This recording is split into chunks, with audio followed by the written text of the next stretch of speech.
Each one of us has the ability to make a difference. At Wageningen University and Research, top scientists and students are working together to make a difference. As the call for a circular bio-based economy gets louder and louder, here we are working on solutions to make it a reality.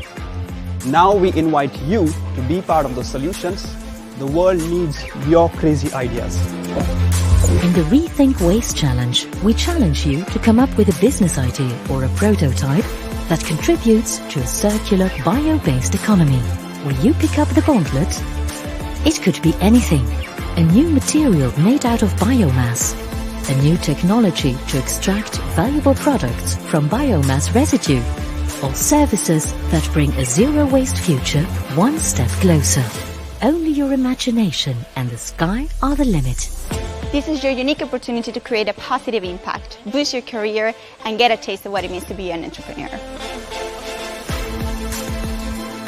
You will learn about circular bio-based economy, build your network, and develop entrepreneurial skills. And if you make it to the finals, you'll get the chance to win a prize worth 6,000 euros.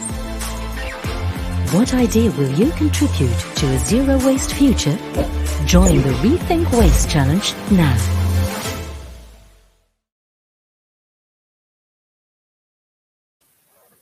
Yes, hello and welcome everybody to this info session of the ReThink Waste Challenge of Wageningen University. I'm happy to see so many participants today in the room, virtually of course. And I'm first of all curious, where are you all from? Where are you joining live today from? I will start a little poll and you can answer this in the chat. My name is Nina Maaswinkel and I'm your host of today. And today we're going to talk about the ReThink Waste Challenge.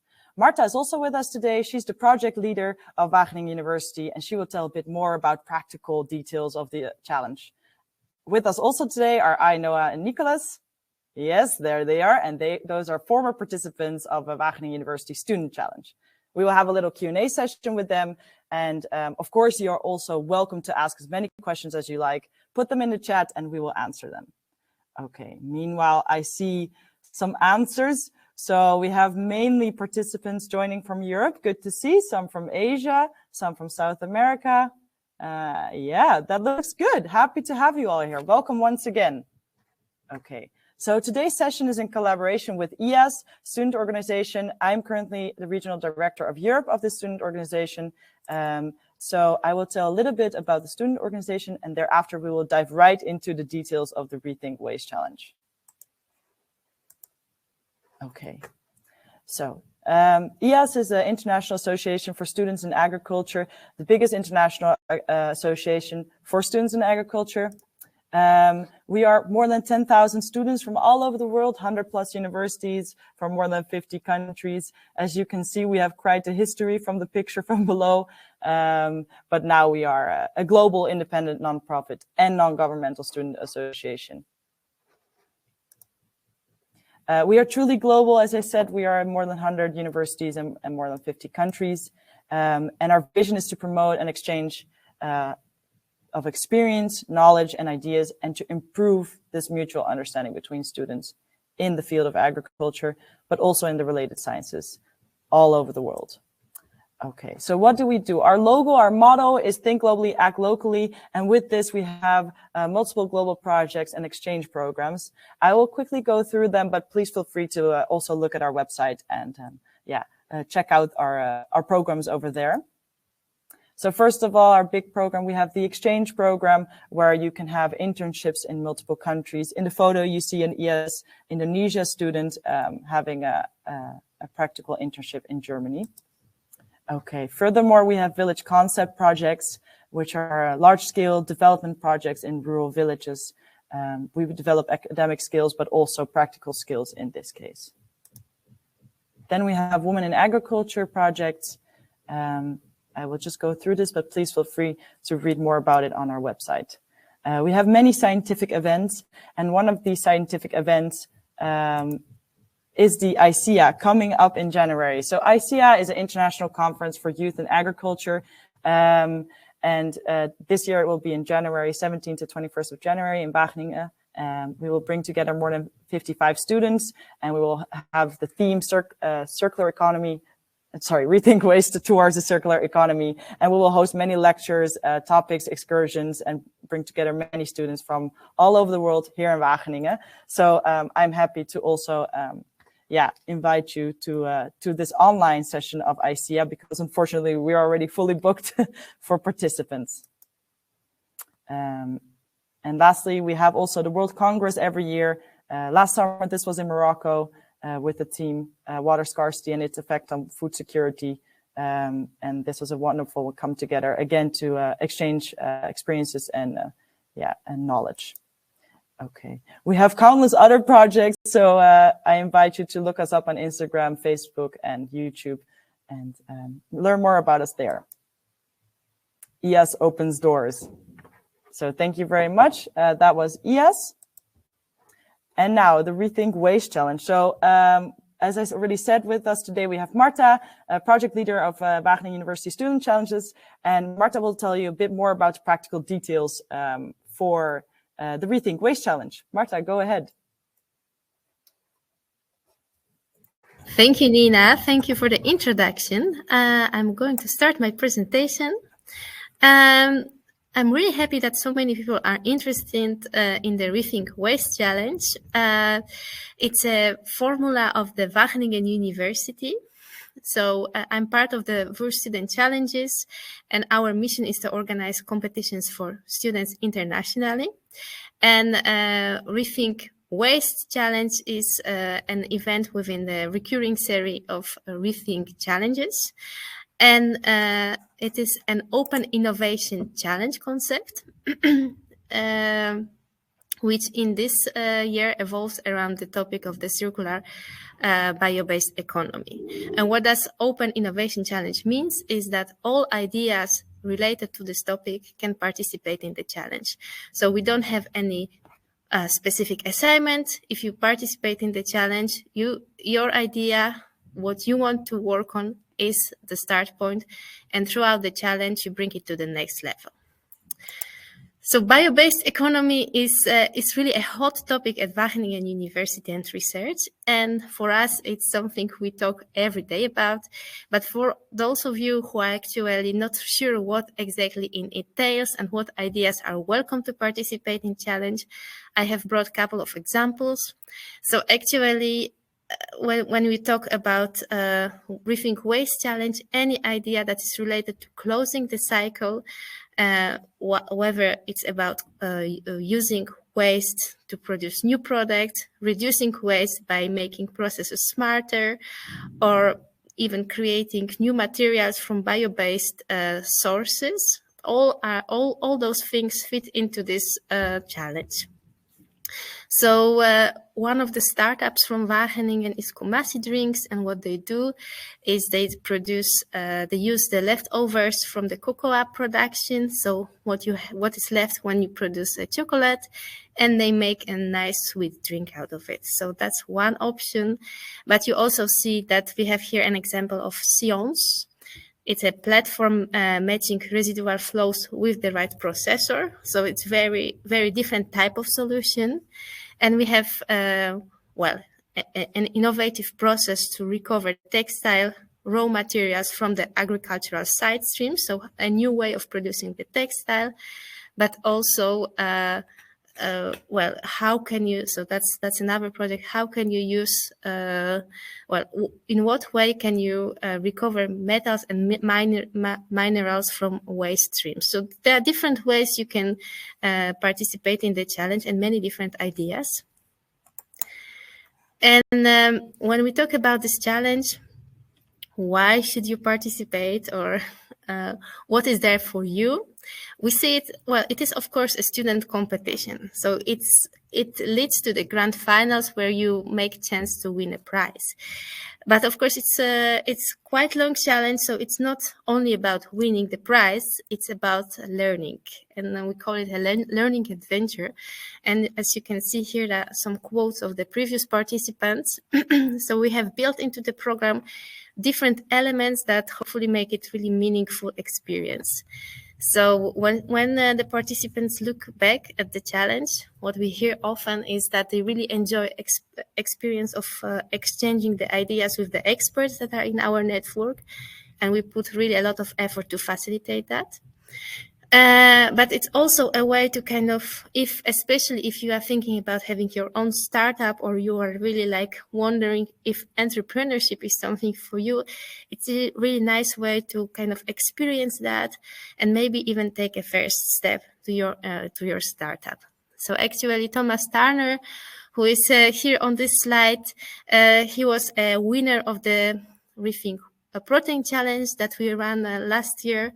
And now his startup is really scaling up. So that's a really amazing success story. And you know, next Thomas Turner, it can be you. So like a couple of main elements of the challenge that are really interesting, and we are proud of having them. One of is that we work together with leading experts in the field of circular bio-based economy. And here are some of the companies, but well, not all of them. So if you participate in the challenge, you regularly get an opportunity to meet and talk to those people, so they can give you advice on your idea. They can help you to bring it to the next level. But yeah, it's also a way to get to know better those companies. So think about your next job. And it's also a possibility to really build your network. So for instance, if you have a great idea and you're looking for either customers or investors or sparring partner or knowledge partner, you can find them there. And we have different ways of interacting with them via our events. We have dedicated online consultations, but we also have possibility on our platform to contact with people. By the way, I just realized that I think we never mentioned that you can ask questions in the chat. So I'm sure that my presentation is not going to answer all your questions. So feel free to drop any of your questions in the chat at any moment. We'll deal with the questions after the presentations, but you can already start, feeding us with your questions. So next to this opportunity to contact, have one-to-one contact with really amazing and very interesting experts, as part of the challenge, we also offer an entrepreneurship training that consists of 3 training sessions. So the first one is about problem solution fit. The second one, it's really when you dive into business model canvas. And in the last one, you understand better how can you validate your idea and how can you create impact. And that's provided by Startup Incubator Wageningen, which is called Startup Wageningen. And this is really a great group of professionals who have a lot of experience in entrepreneurship. So you can really learn a lot from that. And we also, as part of the challenge, offer pitch workshop and PR workshop. And our pitch workshop is given by one of the best pitch coaches in the Netherlands. So it's really amazing opportunity to learn from her and work on your pitch and really get your pitching skills ready. And then there are prizes, of course. So the prize pool is 10,000 euros. And you can see here we have the first prize, the third, and the second. And the winners get an opportunity also for the professional support from our startup incubator. So especially for those of you who would like to, use this challenge as a next step for your career, it's really a great opportunity. So actually how the So maybe just to summarize, what can you get out of this challenge? Well, jobs and internships at the partner companies by having direct contact with the partners, possibly become a startup, but also develop yourself personally. There's really plenty that you can just learn from your teammates and from, all the people who you will meet in the challenge journey. It can also help you to make your career choices. And in many cases, as you will soon hear from Ainoa and Nicolas, it's about making friends maybe for a lifetime. So this is the timeline of the challenge. The challenge consists of 3 rounds, and every round is a selection round. So the official start of the challenge is 18 January, but you need to register before 1st of January. And in this first round, you work on your first milestone report, where you actually need to describe your vision, your problem analysis, and your solution. So it's really about working out what is the idea I want to work on. And based on this first milestone report, we will select a number of teams that will go to the second round. And in the second round, you really work out your business proposition more in detail. And to support you with that, we have those trainings from the Start Hub, which is one on business canvas model and another one on validation. And you also have online consultation where you talk to the partners who are in our network. And of course, you have every moment to contact them and you can ask them the questions. So at the end of the round 2, you present your your business idea more in detail. It has to be worked out and validated, and based on your submissions, we'll decide who goes to the grand finals, which is on 21st of June. And the last thing you need to do is prepare your pitch, which will be presented to the jury members at the grand finals. And based on those pitches, we'll decide the jury will decide who is the winner of the challenge. So this is a list of deliverables. We noticed that many people actually to really have an idea, okay, how much do I need to spend? How much work do I need to put in the challenge? This slide might help you. So the first milestone I already mentioned, that's where you present your vision, problem statement, solution, and validation plan. And it's relatively short document. The second milestone, which is almost at the end of the challenge, it's a little bit bigger document, and it includes, actually the most important part of it is this validated solution, including revenue model.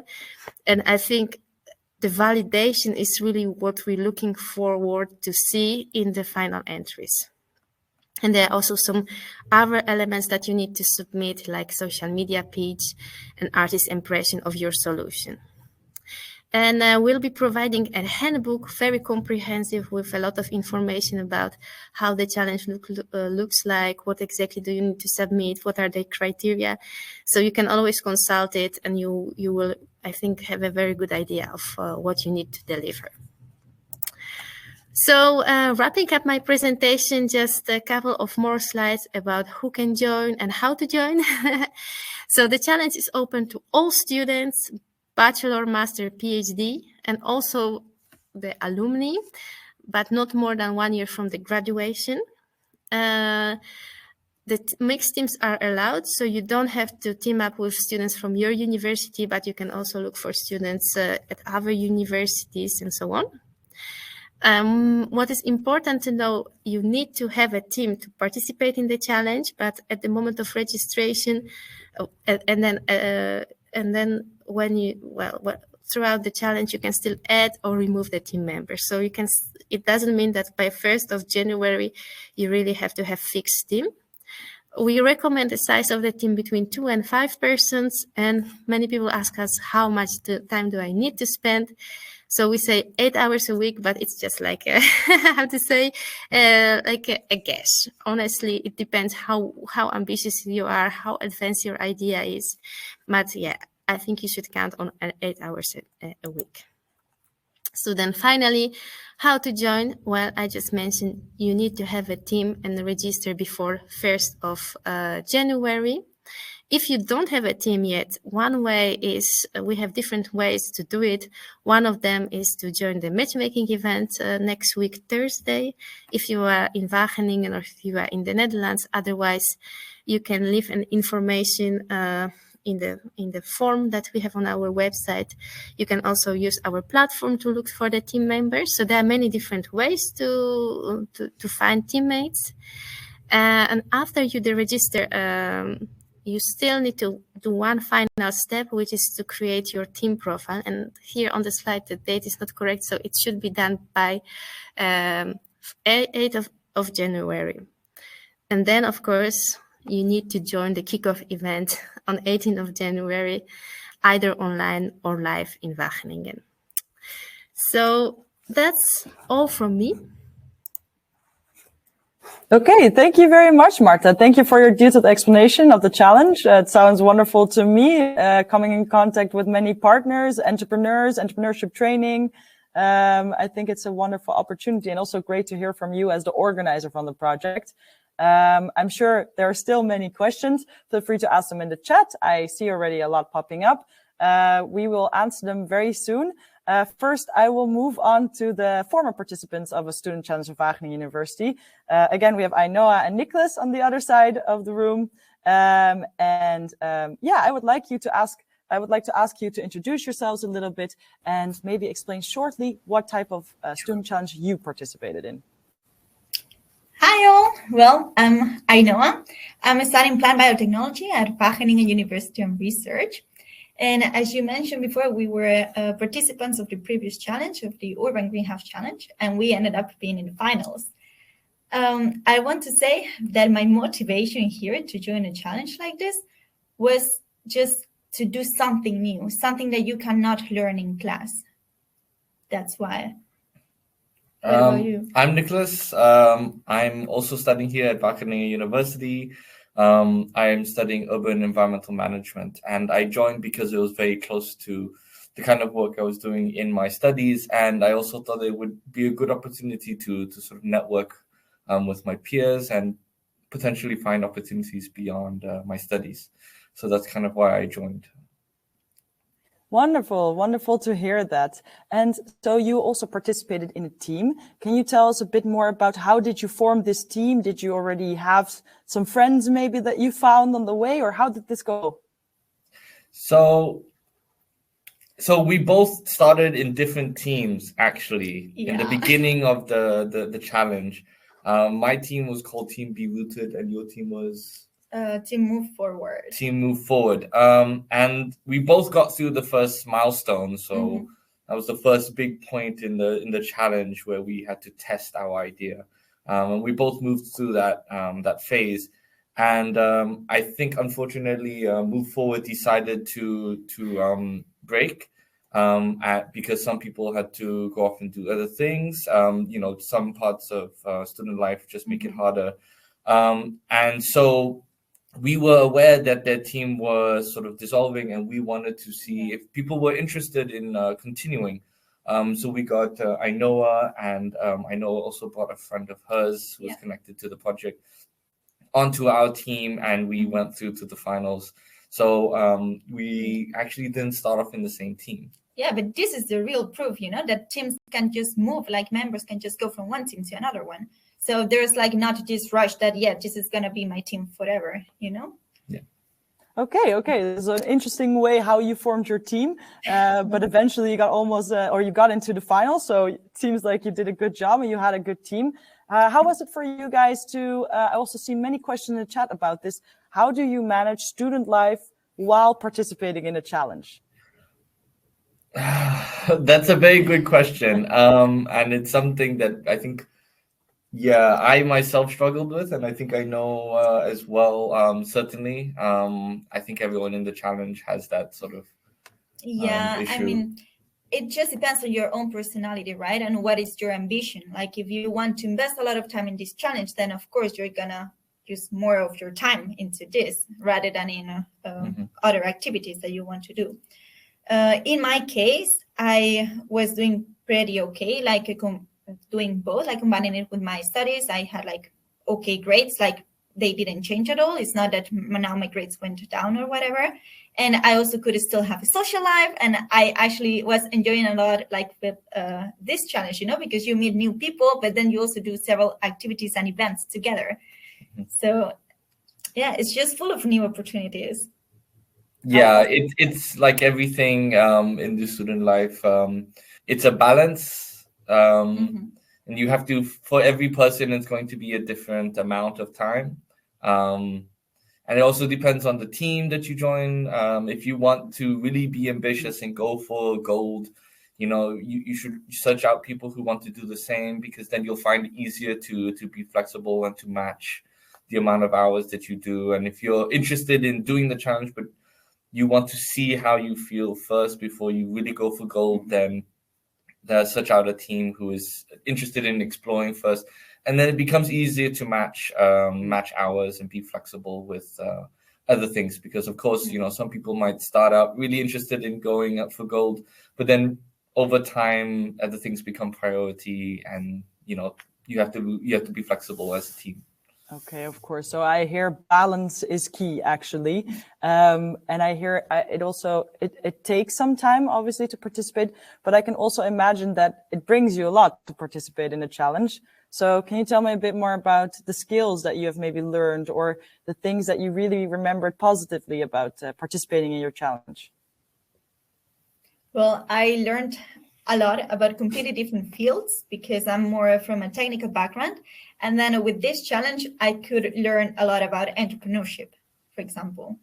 And I was feeling like very fulfilled of like being able to have this opportunity to learn about new areas of expertise that I didn't even consider before. So this is just something that broadens up your horizon. Yeah, and I think the challenge very much for me put me in a position where I had to take initiative on planning and organization. And so it really, it throws you into the deep end in terms of learning these skills. And I think it was really, really a cool experience in terms of learning how to take the initiative and how to plan and how to organize so that things work out in the end. Not to say that I am the best at it now, but it certainly helped me, improve at that.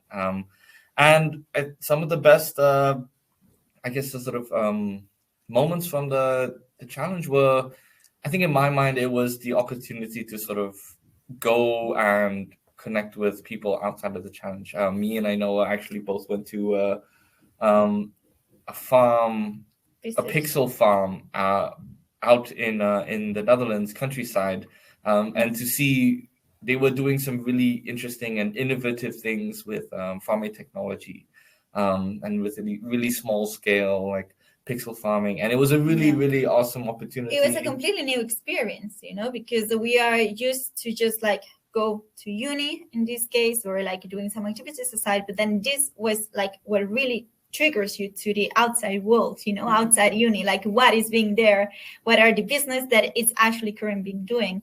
And like we had this opportunity like to go to a company itself. Yeah. And it was something that was not even organized by the university. So it was really, really cool because it felt like we were pursuing this all on our own, and that had a really sort of cool feeling to it. Yeah, sounds amazing. It sounds like you learned a lot what you wouldn't learn in university as a normal student. You say you learned some management and organization skills, but also got in contact with a lot of other businesses and partners, let's say. I saw a question in the chat. Did you approach the companies yourself, or does someone else do that for you? How does that work how did that work within your challenge? We did it ourselves. We approached them ourselves. We did actually, we approached them ourselves, but they were a company, Pixel Farms, that were part of the coaching experience that we got as part of the challenge. We had the opportunity to speak with a lot of really cool organizations and companies that the Student Challenges team organized for us to meet with, and then we went further and then asked to sort of meet with them in person and to actually get the chance to see it in person. And that was so that's what we did. But apart from this, we also contacted like outside companies, and we actually had a chance to go there to do a visit. Unfortunately, like Nick and I couldn't join that visit, but our team members did. So yeah, it's just a thing that whatever interests you, just write it, says that it's because of this challenge, and then maybe even like the student challenge can help you out with the contact. Yeah. Okay, so you're not on your own. You always have the student challenge as a backup, and it also maybe pushes you to go a bit outside of your comfort zone, maybe. So I also see that as a positive thing. Let's move a little bit to your idea, your own project. I also saw another question in chat.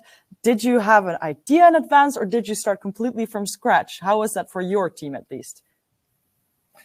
So we had different ideas at the beginning, and I actually don't know much about your idea in your way forward before you joined our team. So maybe you can tell me. Because we started with different teams, so of course, like our initial ideas were different. But in my case, we just started by brainstorming. Like everyone was suggesting something, and then maybe like the first weeks, or even the first month, we were just like, okay, we need now to put everything that we have brainstormed into words, and this is how you actually create something. Right? I don't know about you. We were doing the same. And our idea was very much dependent on growing and giving capacity to the people on the ground. Maybe we should sort of explain what the Urban Greenhouse Challenge is first, because then the idea has context. So the Urban Greenhouse Challenge was really sort of developed as a sort of innovation, like to bring up ideas about how to do urban farming properly, and to do it in an innovative way. And the challenge that we joined was specifically for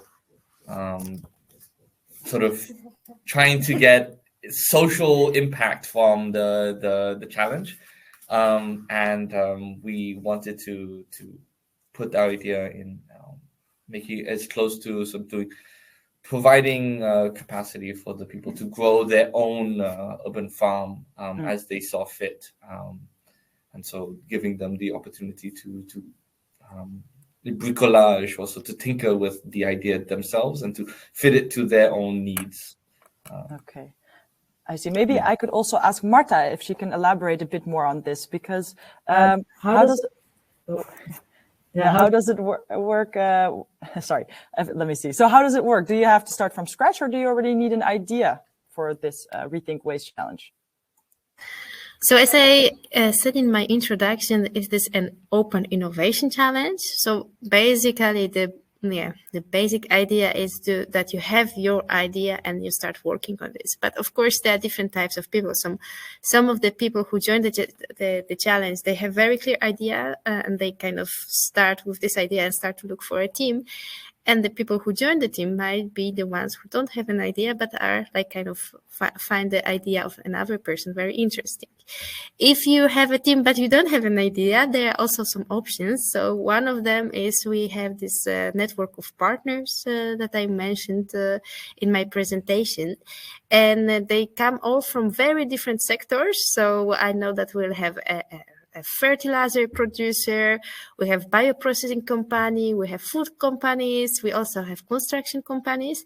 So you could also kind of look at what they are doing and what are the challenges that they are facing, and kind of, for instance, work on a new type of fertilizer or maybe a new building material. That could be also just to get inspired from the partners. And some of them will be joining the matchmaking event on 1st of December. So that's also a possibility to get inspired. So I think you can join without your idea, and then most likely you will just look for a person who has an idea and join the team, or try to come up with your idea in the first weeks of the challenge. Yes, I think, yeah. That is a great answer, Marta. Thank you so much. And another question that pops up about this idea that you, or about the problem that you should solve. What is the exact location? Should it be in Europe, or can it also be, I see some example of Asia, South Asia, or India, or is there limits to where it is based? So as part of the challenge, you will have to define your market, and it's up to you to decide what market you will be targeting. So in one of the previous editions, for instance, we had a team who wanted to work with, who actually decided to target specifically a very niche market in Africa. I think they really focus on one specific slum in Nairobi, because that's where the team founder was from, and they really thought like, hey, we really want to target that market, and that was very appreciated. So actually, it's not so much about what your market is, but that you have very good idea of what this market is and what the market needs. Okay, so you do a little analysis, of course, before you start your project. I see some other questions. Maybe I can ask Nicholas and Ainoa again. I see, so Marta, of course, explained that there is an estimated guess of around 8 hours per week that you work on your challenge. How was this for your team, and how often did you meet, for example? We met about once a week, and we often did this over either in the afternoon after everyone's classes, or we did it on a Sunday morning with pancakes so that everyone can be around the table together. And we can all discuss what we did for work and discuss what we needed to do. So meetings would run usually about 2 hours, and then we would spend the rest of the time in the week to do our own little tasks. Yeah, but I want to mention here that it will depend on your team, because there are teams who, of course, members can be very demotivated if they don't work with other people. So then you also have to find what is the best way to work. Because we, for example, we could work on our own.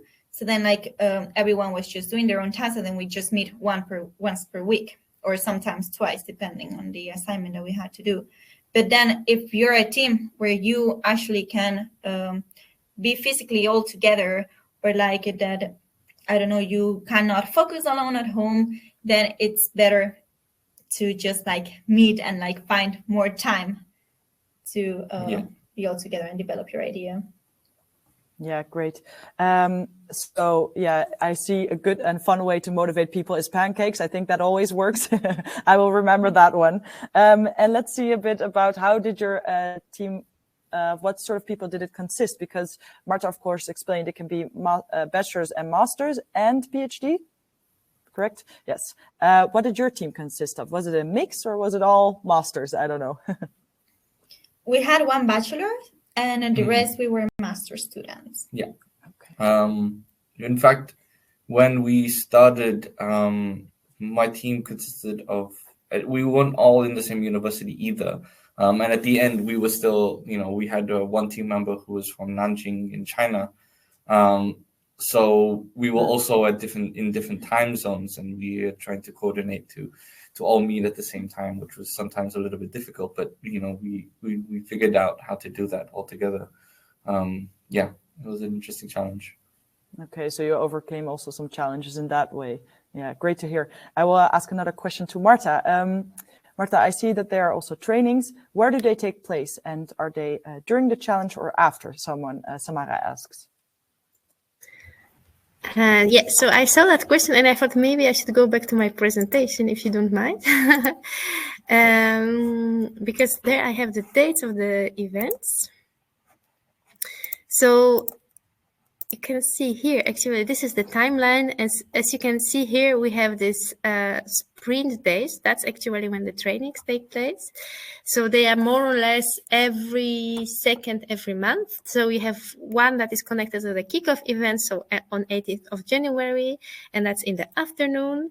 And well, it's like live on Wageningen campus. And for people who cannot join us here, we will facilitate a live stream so that you can also participate. Another one is on 14th of March, so it's already in the second round of the challenge, and it's really like a full day event, but again you can also join via live stream. And the last one is on 14th of April, also like on the campus, or a possibility to join online. And the pitch workshops, it's fully online, so that gives you a little bit of an idea. They are part of the challenge, and yeah, they are like well, in the first or the second round of the challenge. Okay, so I see a bit of a mix for the workshops. But Marta, is it possible to completely do the whole challenge online if you cannot be present, if you're an international student, for example? Yes, definitely. So as I said, for all the trainings and events, we provide a live stream. So that's the way how you can participate. And we can imagine that some of the teams will have some members in Wageningen perhaps, or in the Netherlands, but also some team members joining from abroad. For instance, one of the teams that won the second edition of the ReThink Protein Challenge, they had there were 3 people, and one of them was located in Sydney. So that's definitely possible to be part of the challenge, even if you are not in Wageningen. Yeah, great to hear. So everyone everyone can join indeed. And I also saw a more specific question. Even if you're an exchange student here in Wageningen University for spring 2023, it is also possible to join, right? Yes, definitely. And I think it might even make your exchange experience more interesting. Yeah, maybe Ainoa and Nicholas, did you have any exchange students in your team? Or international? Yeah, you had an international student in your team, right? We had international students in our team, but I don't think we had any exchange students, which is unfortunate, but it would have been fun. Yeah, but still, we have one member from China, so we were really internationalized. Yeah, for sure. Yeah, good to hear. I think we have had a lot of questions in the chat. I'm just going through them, but I think, or Marta answered them already, and we have answered them also live here. But feel free to ask more questions. Also, maybe ask them again if I missed them. Okay, yeah. Well, I wanted just to say something. So I was really curious from the people who are here.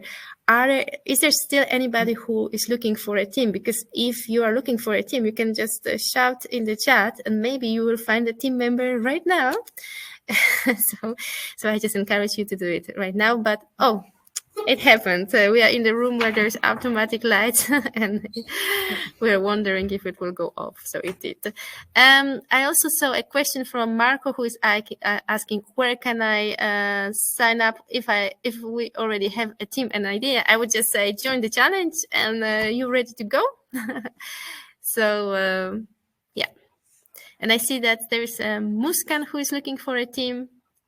You can also maybe leave your email address. Usually that works best if you say like, this is I'm looking for a team. I leave my email address. Check up with me. But as I mentioned, we also have possibility to look for team members via our platform. So if you haven't registered yet, I think this is the very easiest step. You just go to the website, press on join in, and then you have access to the platform, and you can meet people over there. There are also some teams looking for team members. There's a pin board where you can leave your personal information. So that's already a nice way to get started.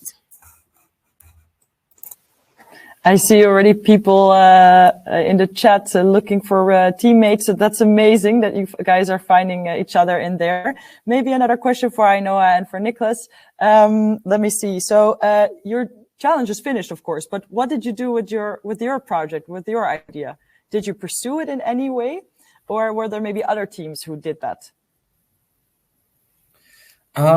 We didn't pursue our project in any way after the project, but I do think that some of the other teams did. I think the winning team from the AMS Institute continued on with their project, and I know that teams from earlier Urban Greenhouse Challenges have turned their projects and gone on to develop consultancies. So they've developed their own companies, and they're working professionally with the same team that they did the challenge from. So it's certainly possible to go from, even if you don't win, to go from your idea to a business or to a company that's in the relevant field. Yeah, it just depends on you. Maybe just to add on it, because of course the Urban Greenhouse Challenge is a little bit or slightly different format. It's not an open innovation challenge, and it doesn't have this strong entrepreneurship component. So that's why it's a little bit different when it comes to, so then I just wanted to reflect on the results of the other series that we organized, ReThink Protein Challenge, and we see some of the teams really going fast with their startups. So example was of course Thomas that I already mentioned, but also we have some other scale-ups, and one of the most famous we are proud of is Revive. They started as a company who was doing egg replacers, and now they really scale up and they are building their factory. And we also have another company that already has their product on the market, producing animal snacks with protein from silkworms. So there are some of those really success stories about the startups who really continued with their idea.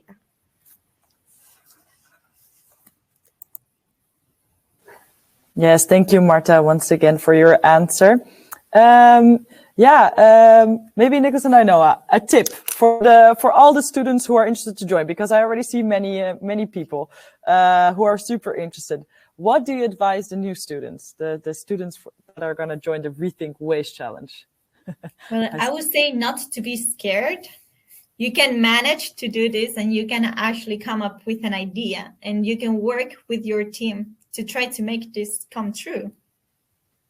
Yeah, I think that's really great. And I think my biggest tip would be to organize yourself well, because if you can organize yourself well, then you can really put your time to good use in this project, and you can manage to then do all of the other things that you want to do in your student and social life, and it makes everything really, really like easy to then just flow through the entire project.